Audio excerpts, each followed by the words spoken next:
Oldie Railway was back in service after a long winter. The engines were very pleased to finally get their wheels rolling again. But one morning, when Patrick arrived with his first train at the summit, there was a commotion. The station chef was angry.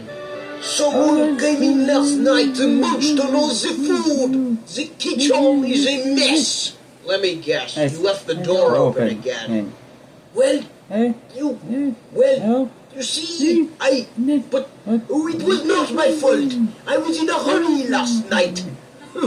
Always makes excuses.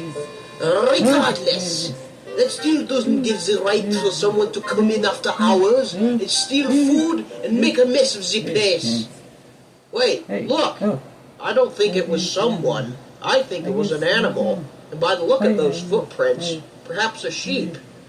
Oh no, that ain't no sheep. I recognize those tracks very well. Those are the footprints of a goat. And not just any goat, but the one we call Tick. Oh, him? I've heard of that creature. Tick? Why Tick? Does he have Tourette's? No, silly. He's called Tick because once he finds a nice spot, he remains there and refuses to leave, infesting like a tick. And that nice spot is unfortunately sometimes on the rails. It wasn't long before Patrick met this infamous animal. A few days later, he arrived at Skarloey Road Station and had a drink. As he gulped down the water, he saw something that caught his eye. You! Oh, me? No, the goat over the hill. Tick. Oh dear, that mountain goat only brings trouble. Last time I met him, he snuck into my cab at Devil's Back and tried to nick my driver's sandwiches. He put up quite a fight. That night, it rained quite heavily. The engines were packed tight in their shed at Kirk Matchin. It was difficult to sleep. So, anything interesting happened today? Well, my driver showed up hungover today. Probably too much partying last night. I didn't know there were such opportunities in such a remote area as this. He lives in Crovan's Gate. I guess we all know the nightlife there is a little rough. Tell me about it. Just ask a Skarloey. Will you turn that awful electronic rubbish off? Oh, come on. No, it's I just don't a like fun. it. I saw that goat again today. You mean the evil one? I'm sure he's not evil. He's probably just hungry. I think he wants a bit more than food if he's blocking the line. He's a bunch of mischief, is that goat. And that's why my driver and fireman are both prepared to put that goat in his place when I next meet him. The next time Patrick met the goat happened to be the next day, and to put it simply, he had no idea what he was against. Since Niles was having routine maintenance, Patrick was the one to take Jane the truck to the summit first thing the next morning. It was soaked from all the heavy rain the night before.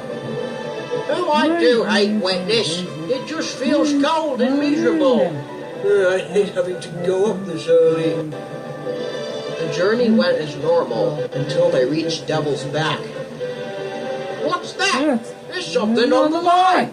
It looks like an animal. Oh dear, I know exactly what it is. The driver stopped the train, and standing in front of them was a goat.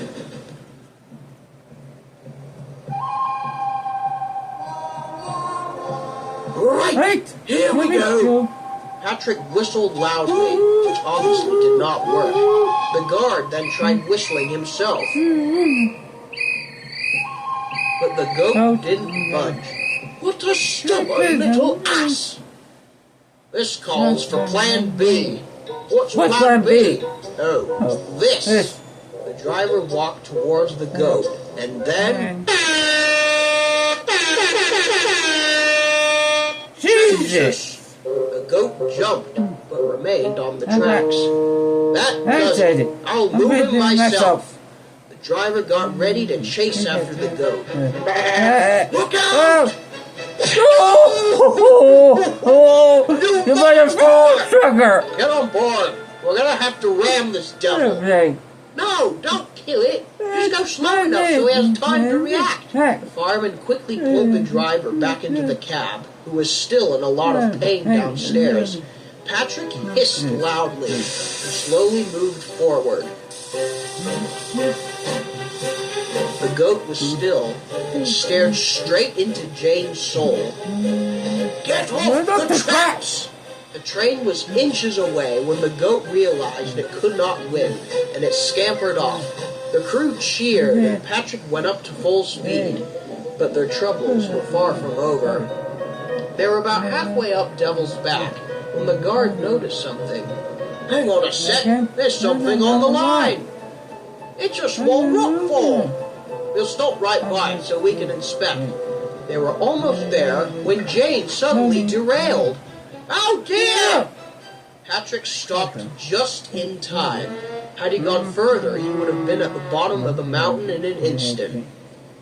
Well, that was close. A stone must have lodged in the rack rail. We'll have to get help. Everyone stared at Tick.